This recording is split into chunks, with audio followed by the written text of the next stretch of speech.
نن ورځې لنډ او تازه خبرونه.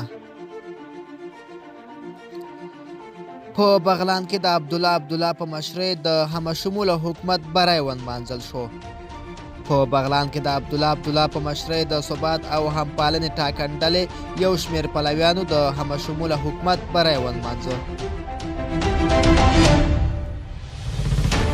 د پاکستان لومړی وزیر عمران خان قطر ته ورسید. رسنیو راپور ورکړی چې عمران خان به له قطري چارواکو سره په دوه اړخیزو اړیکو او سیمه ییزو موضوعګانو خبرې وکړي. د افغانستان او آیرلند 23 ورځې لوبو ته پوره 2 ورځې پاتې.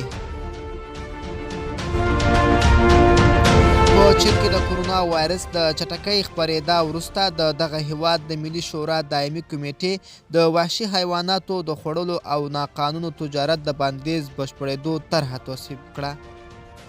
چیني رسنیو د خبر له مخې د دې طرحې پر اساس د هغو حیواناتو چې په حیات وحش کې پالل شوي او یا هم په وحشي توګه ژوند کوي سوداګري، حمل و نقل او خوراک یې منع دی.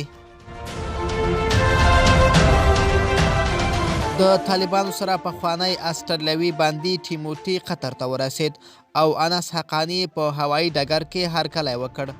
د دوی دواړو تبادله څو میاشتې مخکې د امریکا او طالبانو ترمنځ وشوه. سعودي عرب د کرونا وایرس له ویرې په عمرې کولو بندیز لګولی.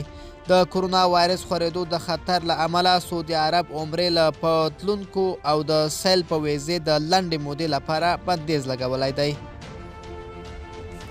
ملګرو دا و زموږ لنډ خبرونه. د لا ښکلو ویډیوګانو لپاره افغان ټي وي چینل سبسکرایب کړئ.